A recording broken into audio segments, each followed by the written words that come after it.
Gabaasa keenyatti umuraan itti gaafatamaan sabquunnamtii waajjira paartii badhaadhinaa Oromiyaa obbo Taayyee Danda'a saamamuu isaanii himaniiru. Qondaalli kun torban darbe gaafa jimaataa magaalaa Bishoftuutti laaqanaaf yeroo hoteela tokko seenanitti konkolaataa isaanii keessaa qarshii, dookumentii akkasumas laaptooppii saamamuu isaanii BBC'tti himaniiru. Bizoor Qalaanaatu dubbise. Yakki karaawwate magaalaa Bishoftuutti oddoo Biin International Hotel jedhamu keessa sa'aatii kanarratti konkolaataa oddoo dhaabnetuma konkolaataa kana shufeeruma fakkaatan maasterkiidhaan bananii mi'a achi keessa jiru yaadannoo dabtara lama wajjin fudhatanii waan kana poolisiitti riippoorti goonee jirra jechuudha. Meeshaaleen fudhataman yaadannoo qofa moo wantoonni biraallee ni jiru? Laaptooppiin illee fudhatamee jira. Ijoolleen faayinaansii horii qonnoodhaaf fuutee dhuftee dirgoo gaafa san nama leenjii fudhatuuf illee fudhataniira. Feesbuukii irratti kaleessa akka barreessitetti dhimmicha gara seeraatti ittiin fudhadhaa kan jedhu barreessitee jirta. Adeemsichi abbaan isaa odaan beekamiin gara seeraatti akkamitti fudhachuu dandeenya? Abbaan beekamee jira ba. Namni yoo xiqqaate hattuu isaa wajjin walitti dhufeenya qabu fuula feesbuukii isaati irratti yaadannoo argannee jirraa jedhe sun waan gaariidha. Waan fedhee immoo abbaan beekamuu dhabuu waan tokko ta'ee ani barbaadee akkama argatu poolisiidha. Waan kun hanna moo saamichuma qabeenyaati moo ajandaa biraa qabattee ilaaltaati? Wanni nuyi qabatamaadha nama beeknu kun hanna jennee beekna. Ajandaa biraa immoo yoo jiraate qorannoo keessa itti ba'ama jechuudha. Yaadannoo kee kanarratti iccitiin dhuunfaa jira moo kan mootummaati moo waan yaadannoo kanarra jiru tarii dhiibbaa waan uumuu danda'udha?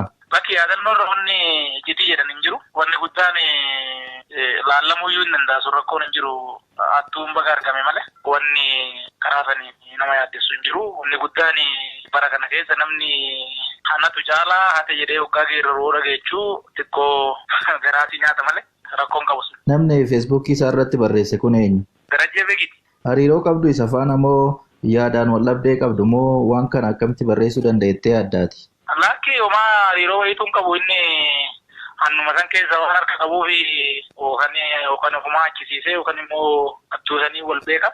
Waanuma kana marrajaa waan argateef argadhee dheeree namatti waan na gargaaruuf faa beeksisanitti fakkaata. Illaallagaa maaliif akka ta'e qorannoo keessa addaan ba'a. Kanaafuu kana booda adeemsa itti deemtu maali? Ani heeruu kennee jira. Waan amma ammaatitti na dhaqqabe heeruu yakka narratti raawwatee maal akka ta'e poolisiitti himee jira. Kan raawwatu kanaatti poolisiidhaan keessaa dhimma waan qabeenyaa wajjin wal qabatu dhimmoota sanii irratti abukaatoo nan dhaabbata. Kanaa achi waan yakka laallatu poolisiidha. Poolisiin ofiisitti deema jechuudha. Boodarra obbo Taayyeen gaazexeessaa keenya Buzoo Warqitti qarshiin jalaa saamame birrii miliyoona 2 ta'uu himaniiru. Kunis kanneen leenjii irra turaniif kaffaluuf kan qophaa'edha jedhu. Dhimmicha poolisiin quba qabaachuu kan gaafanne ajajaan waajjira poolisii magaalaa Bishoftuu Koomaandar Darajjee Mul'ataa dhimmichi qoratamaa akka jiruu fi gaafa xumurame uummataaf akka ifa ta'uu ibsaniiru.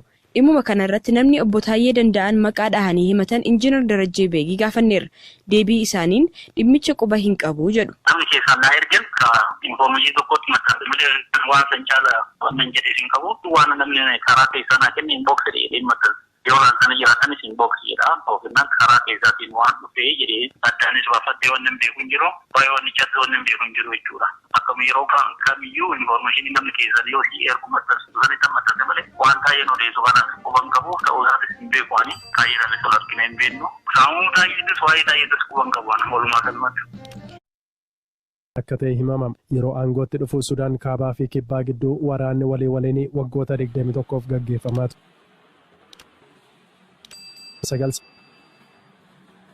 Gaggeessuun kan aangoo qabataniin akkuma aangoo qabataniinis waraana naannoo Daarfur ture sana dhaabuuf waliigaltee mallatteessanii ture. Ta'us baruma sana waraanni deebi'ee ka'uun lubbuun namoota 1000 akka waraana naannoo kanatti raawwate jedhamuunidha. Manni murtii yakka idila addunyaas kan inni himataa ture. Amma manni maree waraanaa biyyattii bulchaa jiru Omar Al-Bashiriin mana murtii yakka idila addunyaa ICC'tti dabarsee kennuuf akka ta'e himamaa jira. Omar Al-Bashir yakka daguggaa sanyii, yakka waraanaa fi sarba mirgoota namummaan himatamanii ture. Pirezidaantichi garuu yakka irratti dhiyaataa ture kana haalaa turaniiru. Manni murtii yakka idila addunyaa waggoota 10 oliif yakkoota Daarfur keessatti humna waraanaa isaan raawwateera jedheef isa barbaadaa ture. Waldhabdee bara 2003 Daarfuritti ka'e irratti pirezidaantichi yakka suukaneessaa lammiilee biyyattii irratti raawwataa turaniiru jedhamuun mana murtii yakka idila addunyaatti himatamanii ture. Daarfur keessatti gosoota Fuur, Masaaliitii fi Zaagwaa jedhaman ajjeesisaa turan jedhamuun himatamaa turani. gosoota kanneen irra miidhaa qaamaa fi sammuu dhaqqabsiisaa akka turantu himamam.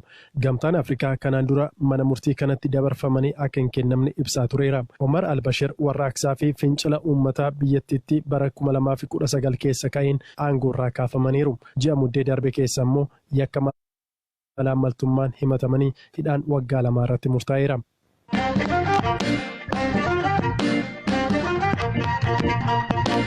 Guyyaa har'aa magaalaa Jimmaatti dargaggoonni magaalichaa fi naannoo ishee jijjiirama ministeera muummee Dr. Abiyyiin adeemsifamaa jiru deeggaruuf hiriira ba'uu isaanii hirmaattonni hiriirichaa ni himu. Itti gaafatamaa liigii dargaggoo Jimmaa kan ta'e Dimaamuun Nigaatu hiriirri kun deeggarsa dabalatee haasaa namoota siyaasaa tokko tokkoon taasifamu balaaleffachuuf akka bahame BBC'tti himeera. Galaanaa Balaayituu dubbise. Hiriirri irraa kan inni qophaa'ee hawaasumatu yaada garaagaraa kaasaa ture.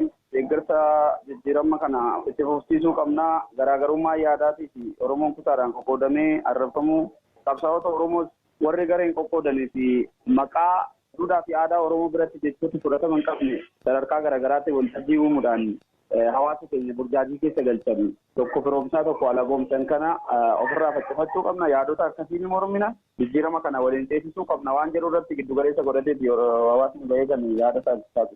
Eenyuun ilaallateetti fakkeenyaaf duula kaafaawwan gara Jimmaatti gochuuf ture wajjin wal qabata jechuudha. Hiriirarraa duula kaafaawwatti wanti wal qabatu hin jiru. Duula kaafaawwatti otoo hin taane sababa aangoo siyaasaati yookiin namoonni tokko bilchina siyaasaa dhabuurraanis haa ta'u dogoggoraanis haa ta'u jechoota safuu fi aadaa uummata Oromoon eegganne iddoo garaagaraatti sadarkaalee garaagaraatti yeroo isaan dubbatan ni argama. Namni kamiyyuu gara Jimmaas adeemu Oromiyaa iddoo biraas adeemu safuu uummata sanaa eegaa deemuu qaba. Kanadha kan uummanni jechaa jiru.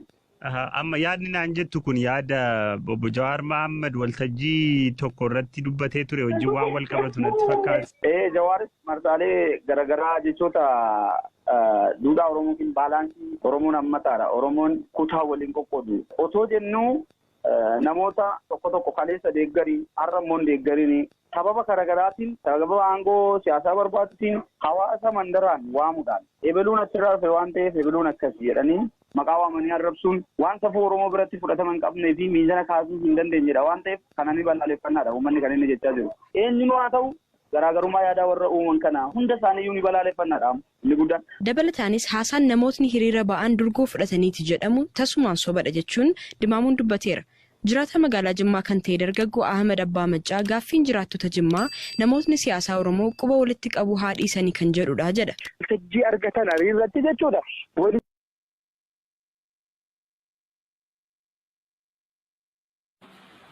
Garuu muftiin tokko dhaqee miira keessa galee ammas immoo waa biraa jeeqa'oo ta'ee jedhe qaba jechuudha. Hamma kan uummanni Jimmaa gaafataa jiru dubbiin akkanaa maaliif barbaachise? Hamma maanni ajandaan jaraa wal arrabsuu bakka dhaqanii hariirratti. Kun immoo ta'uu hin qabudha inni uummanni Jimmaa jedhaa jiru.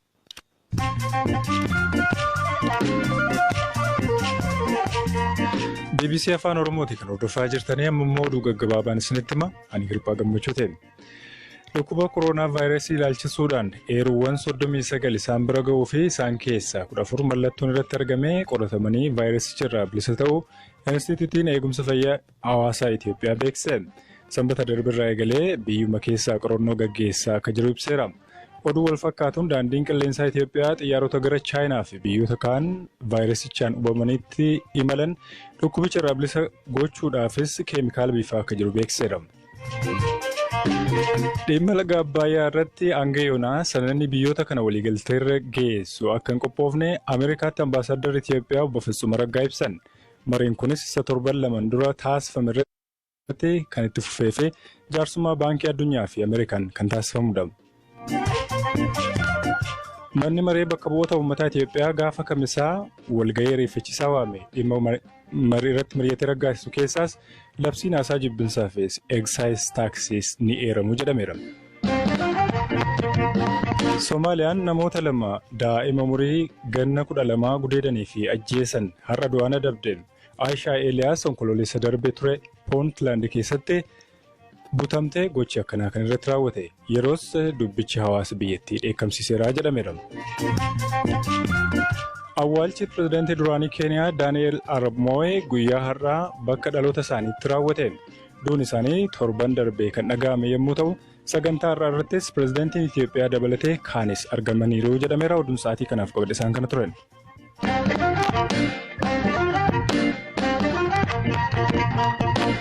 Waldhibdeen paartii Koongireesii Federaalawaa Oromoo fi bulchiinsa magaalaa Jimmaa gidduu jiru tibbana dubbii ijoo siyaasaa Oromoo ta'eera. Xalayaawwan qaamolee lamaan wal barreessanis miidiyaalee hawaasummaa irratti qoodamaa turaniiru. Qondaaltota bulchiinsa magaalaa Jimmaa fi KFO kan dubbise Habtaamuu Xibabuun gabaasa qaba.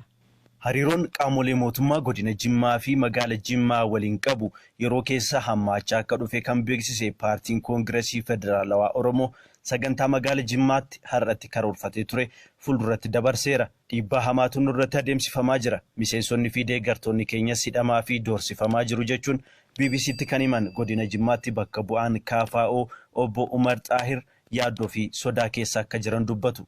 Jawaatu fuulaa kaasee gaariin turre ergamoo dhimmi simannaa itti KFO gara Jimmaa dhufuu murteeffates guutummaan guututti akka diinaatti nu adamsutti jiru jechuudha. Xalayaawwan Koongireesiin Federaalawaa Oromoo fi bulchiinsi magaala Jimmaa heeyyama isteediyeemii ilaalchisuun waliif barreessan miidiyaalee hawaasummaa irratti qoodamaa turan. Xalayaa deebii bulchiinsa magaala Jimmaa kan komatan obbo Umar deebiin bulchiinsa magaalichaa dogongora ta'uu himu. Xalayaan nuti ittiin gaafanne diilli kun dhufaa jiraadha.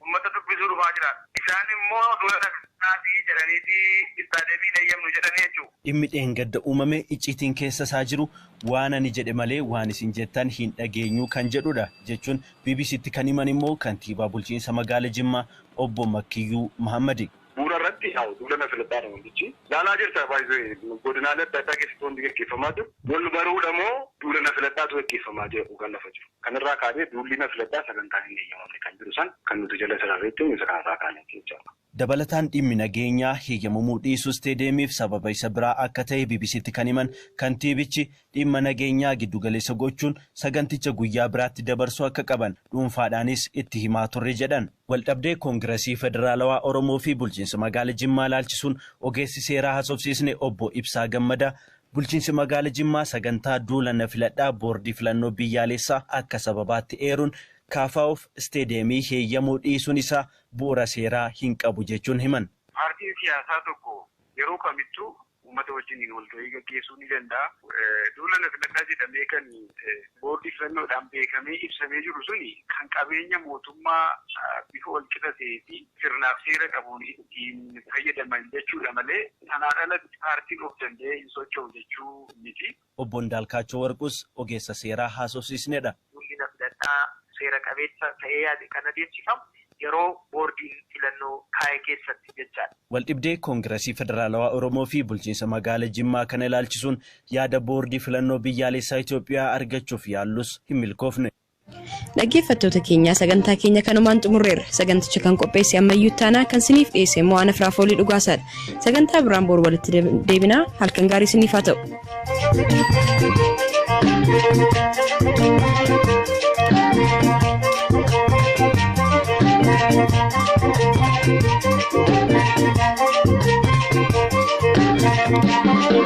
Thank you.